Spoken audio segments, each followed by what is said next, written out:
Let's learn Turkish through movies. Yine karşılaştık Ertuğrul Bey. Yine karşılaştık Ertuğrul Bey. We met again Ertuğrul Bey. Yine means here again. We have two words in Turkish. Yeni means new. Yine, as in this sentence, means again. Karşılaştık. We met.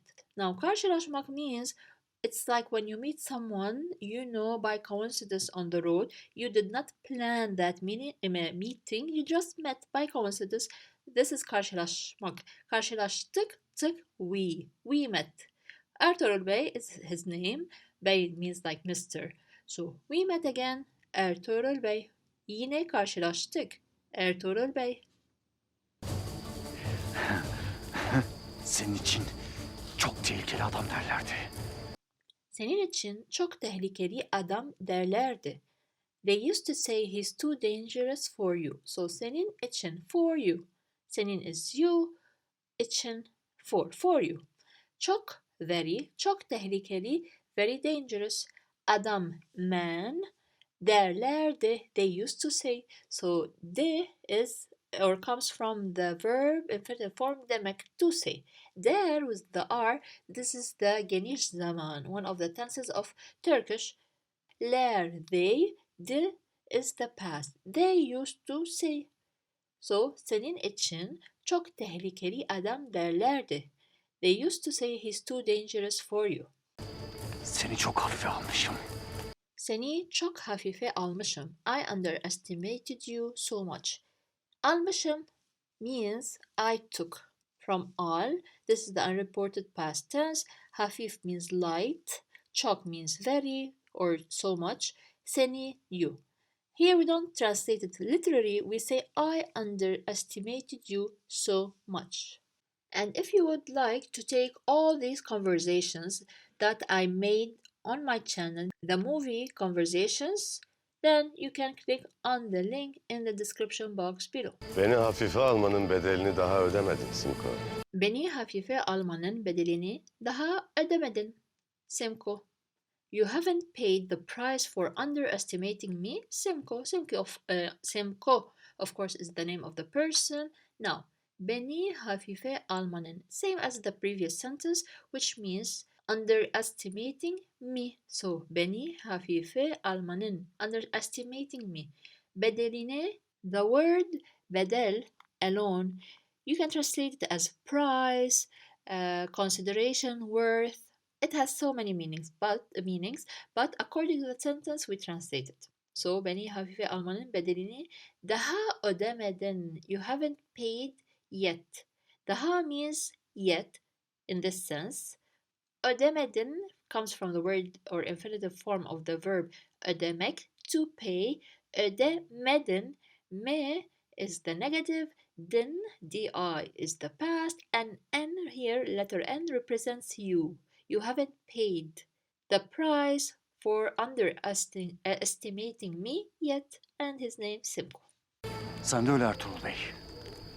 Sen de öyle. Sen de öyle Ertuğrul Bey. You also Ertuğrul Bey. Now here he told him in the previous sentence that you haven't paid the price for underestimating me. So he answered him saying you too. So it means you too haven't they paid the price for underestimating me. So you can translate it as you want. Sen means you, de means also, öyle this way. Öyle alone means this way. So if we want to translate it throughout this conversation that they are having, so we can translate it as you haven't to, Ertuğrul Bey. Senin hayatını kurtardım ben. Senin hayatını kurtardım ben.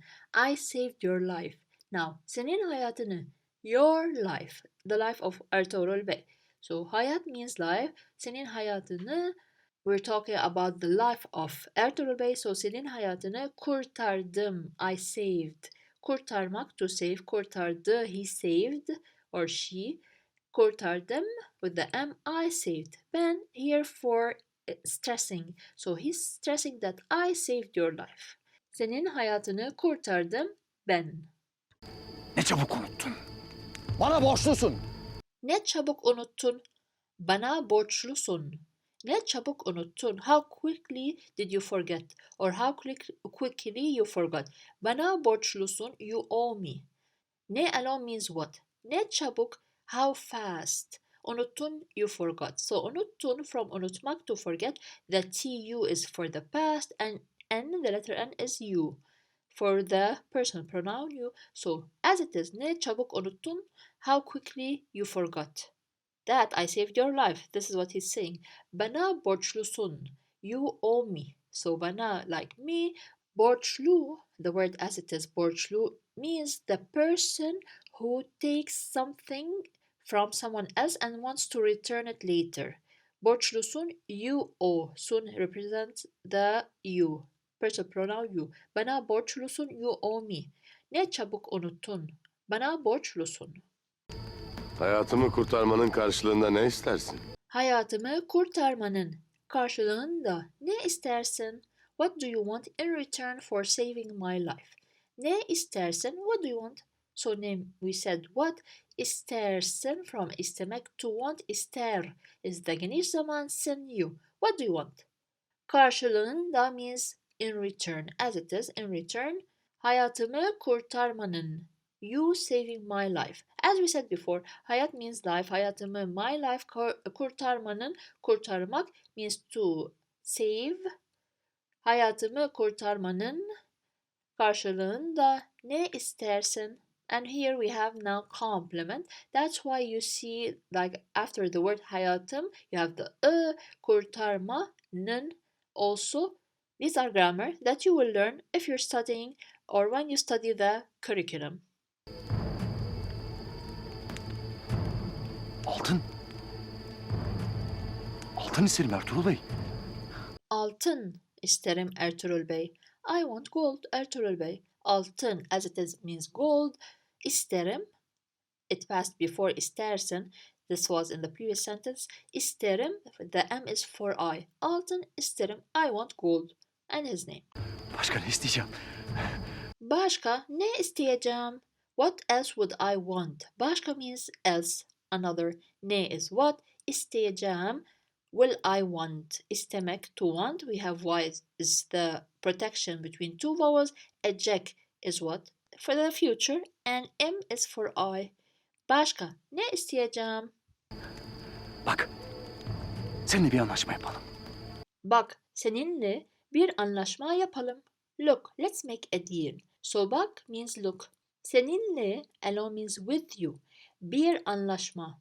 A deal, an agreement also we can say. Yapalım, let's do. So yap is do, yapalım. Alım, this means let's do. Anlaşma, bir anlaşma. An agreement.